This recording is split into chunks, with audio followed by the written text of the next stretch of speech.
Hello guys, welcome back to another video. In this video I will show you how to create a simple parkour map in Miliastra Wonderland. In this video I will show you how to set up the checkpoints, how to display your current level, and how to set up the finish line. First of all, we will go to the terrain editing and then select the terrain and delete it just like this so we can have an empty stage. Then we can go back to entity placement and create our parkour map. Of course, this is not a parkour map, but I'm doing this only for the tutorial. But anyways, once you have your parkour map ready, we will go to prefab library, then dynamic unit, other, empty model. We will rename this to checkpoint.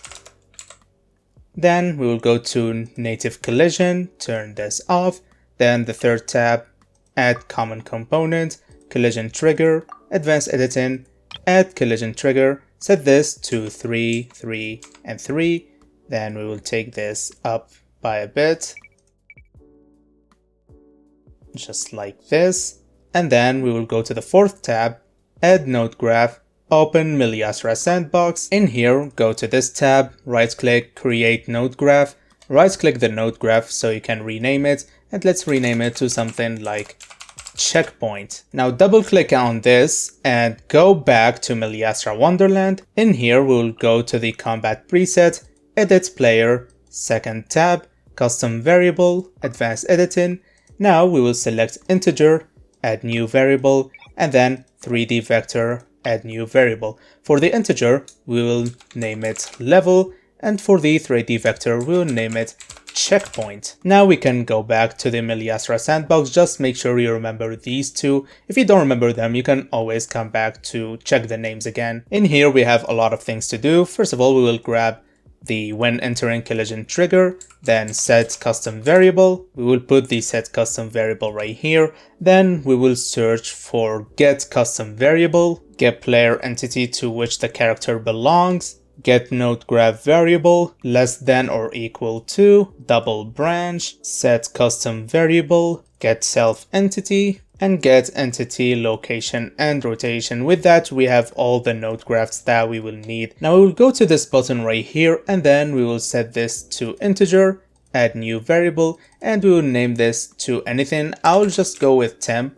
which stands for temporary. Then we will click this, there we go, and then we can leave this. Now what will happen is that we will link this right here to double branch and the yes to set custom variable. We will set this name right here to level, which is the integer one. As you can see, the integer one is called level. Then enter an entity to character entity and affiliated player entity to target entity, and at the same time as target entity here in custom variable, and also all the way up here to this custom variable. From here we will type level and this variable name, and in this variable name we will type temporary, or temp in short, which is the same one we used right here. We will connect this to the right, this one to the left, and then the result will go to condition, and we will also go to get node graph variable and connect this to variable value. Now this part is done. We will go all the way up here, self entity to target entity,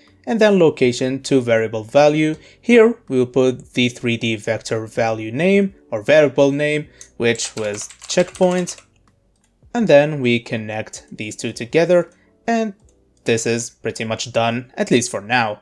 We will go ahead and save it and go back to Miliastra Wonderland. In here we will go to prefab library, press this, and then go to the fourth tab, add node graph, checkpoint, and then we can go ahead and save this, confirm. Now going back to entity placement, we will find our checkpoint here in custom, objects, and then this tab, and as you can see we have the checkpoint right here.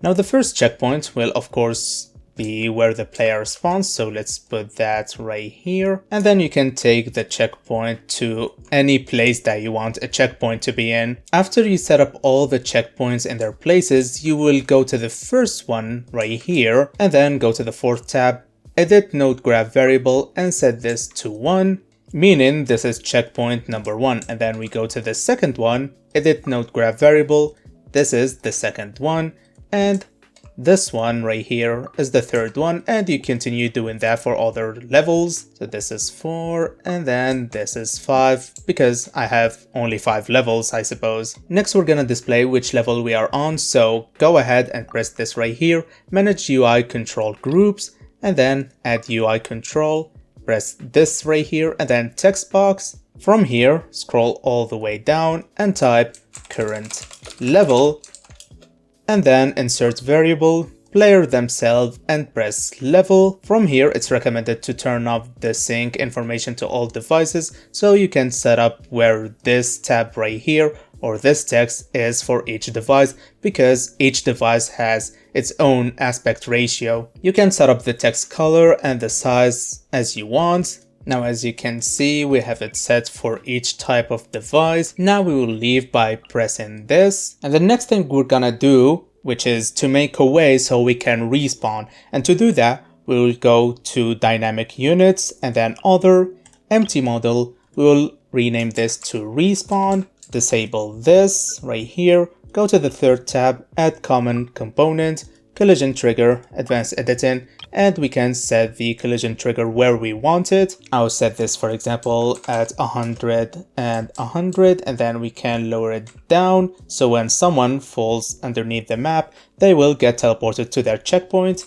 And keep in mind you can have multiple collision trigger that will help you teleport the player back. For example, as you can see, we're not covering this area, so what I'm gonna do is add another collision trigger, set these to 100, and then pull this all the way here, so as you can see we're covering all the area. Now since the collision trigger is done, we can leave this and then we can go back to the fourth tab, add node graph, open Miliastra sandbox. In here we will go to server node resource explorer, right click, create node graph, right click again to rename it. We will rename it to respawn, double click on this, and then we will search for when entering collision trigger. There it is, and then teleports player.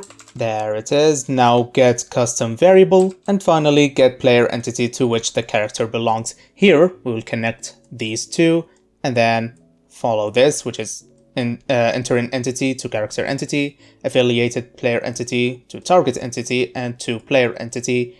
And from here, variable value to target location, target rotation, and for the variable name, we will go with the 3D vector, which was checkpoint. Now we will save this, go back to Miliastra Wonderland, and on the fourth tab for respawn, we will add node graph and then respawn. Now we can test play, but before we do that, go to stage settings and set this to 1000 by 1000 by 1000. And now we can test play, but also before test playing, we have to turn these two off if they are on, so you can test play much quicker. So start game, and in here, as you can see, we are currently in level 1. If we jump down, we get teleported right here. Let's go to level 2. Now we are in level 2, let's drop down, and as you can see, we are in level 2. Let's go ahead to level 3, jump down, we are in level 3, and if you think you can raise your level by, for example, going back, as you can see, you literally cannot. And since we are in level 2, we can jump down, we get teleported to level 2, so it even punishes players who goes all the way back here. The next thing we're gonna do is how to set up achievements. We will go here and you will need level 4 for this. Level 4 crafts people. You will find this right here, manage peripheral system. You will turn on achievements and we will start adding some extra achievements. We will have 5, so we can enable the ultimate achievements. Again, this is only for tutorial purposes. We will set up the achievements. We will have the achievement count to 1. We will set all of them to 1, so it's much easier. You can set up which icon you want, either silver, gold, or bronze. For me, I will have this one set to bronze, and it will be reach first checkpoint. It's that easy. We can rename this. Sorry, not here. Here we can set the achievement name to first checkpoint or first point, I suppose. We can do that for all of these achievements. Set this to 1. Again, I'm telling you to set this to 1 because it's much easier for what I'm gonna show you next. As you can see, I have set up all the achievements. Now we will have to set up the ultimate achievement. You can set any icon you want and then name it. For example, we'll go with Parkour done or all done, for example. Now remember the IDs, they start from 2 all the way to 6 because 1 is for the ultimate achievement and you cannot grant it to anyone. They have to get all 5 achievements to get the ultimate one. So remember that. From here, we can actually close that. To set up achievements, it's actually pretty easy if you follow what I'm doing. You will go to the 4th tab, which is Compact Presets, then Edit Player, 3rd tab, Add Node Graph, open Miliastra Sandbox, go to Resource Explorer, right click, Create Node Graph, rename the node graph to, for example, Achievements, double click. Now we're gonna search for when custom variable changes, then equal, then double branch. Now we will connect this with this and then variable name to equal and the result to condition. For this input, we will have the integer one that we had, which is this variable we had right here, which is level. So type it right here, level. Then we will have another double branch. We'll put this right here and then set achievement progress tally. There it is. We will link these two together. And now what will happen is that we will copy these two and paste it 4 extra times so we can have 5 in total. So now we have something like this. Don't worry, I will show you how to deal with this entire mess. But pretty much we have this, we will connect it to every single double branch. There we go, just like this. And then the event source entity to this set entity, just like this. Now for the achievement ID, we will set them to, the first one will be 2, this one 3, 4, 5, 6, and then progress tally to just 1, 1, 1, 1, and 1, just like this. Now what will happen is that we will get 5 greater than or equal to nodes. So this is the first one, and then we will copy it 2nd, 3rd, 4th, and 5th, just like this. And here we will grab the post change and link it to left value for each one of these. Oh, I didn't mean to do that. And for these values, you will set which level you want the player to reach. For example, since I had 5 levels and 5 achievements, we will set this. If they reach the first level, they get the first achievement, second level, second achievement, 3rd for the 3rd, 4 for the 4th, and 5 for the 5th. So for example, if I have a big map that has like 100 levels, I can set the first achievement to after 10 levels, the second achievement to after 25, third one to 50, and then 4th one to 75 parkour challenges or levels done. And then the last one is at level 100, which is the last challenge in the entire parkour map. Now for the result, you will connect the first one to the first condition, the second one to second condition, the third to the third, fourth to the fourth, and fifth to the fifth. And then you will save this, go back to Miliastra Wonderland, get out of this, and then go to the third one in Edit Player, add Node Graph, and then set achievements. Now we can go ahead and test play the map. Actually, that was dumb of me because we haven't set the finish line, so let me show you how to do that quickly. It's actually the easiest thing ever. Now go to the end of your stage, and there are 2 ways you can actually finish your stage. The first one is by using a collision trigger. For example, if I reach this area, the stage will end. Or the second way to do this, if I reach a certain level, for example, when it says level 100, the stage will end. I'll show you how to do both at the same time. To do this, we'll go to the Miliastra sandbox, and you can follow one of the 2 steps in front of you right here. Here is a timestamp for the second one. The first one will be the collision trigger one, and the second one will be when you reach a specific level. Okay, so starting by the collision trigger one, we will create a node graph. For example, we will name it when, and we will add 1 since I'm gonna show you both of them. We will have when entering collision trigger and settle stage. It's literally that simple. Just a quick note, if the victory screen actually said failed or something like that, you can just place this, which is set player settlement success status, which will be here in the middle of these. So disconnect link, connect this to this, and then this to this, and victory, and enter an entity to player entity, and you can just save this. Go to entity placement, go and get this, an empty module, let's name it to win.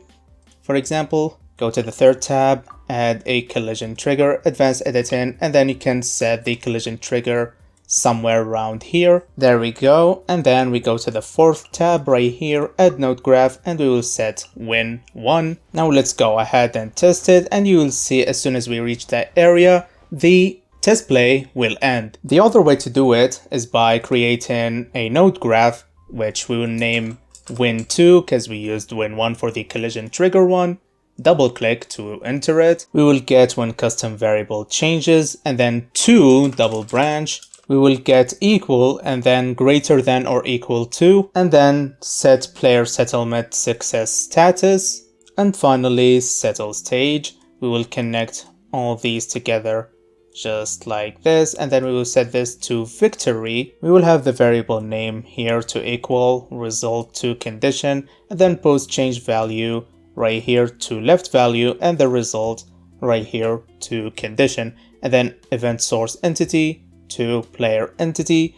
In here we will type the variable, the integer one, which is the first one, so level, and here we will have the score that we want or the level that we want. For example, for me, I want it to be 5, so when the current level reaches 5, the stage will be done or settled. And now we will save this just like this, and now we can go back to Miliastra Wonderland. Here we can just go to this one right here, to the third tab, add node graph, and you will add the win node graph that you have. And now let's go ahead and test it.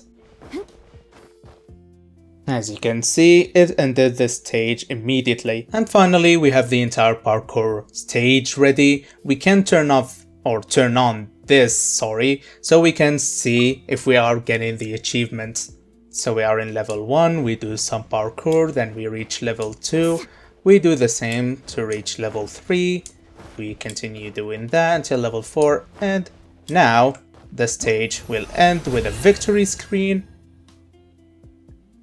And as you can see, we got the ultimate achievement because we got all 5 achievements. And that's an easy way you can set up a parkour map. You can extend this as much as you want, or you can make it smaller than this. Is that even possible? I don't know, but thanks for watching. If you enjoyed, be sure to like and subscribe, and see you in the next one.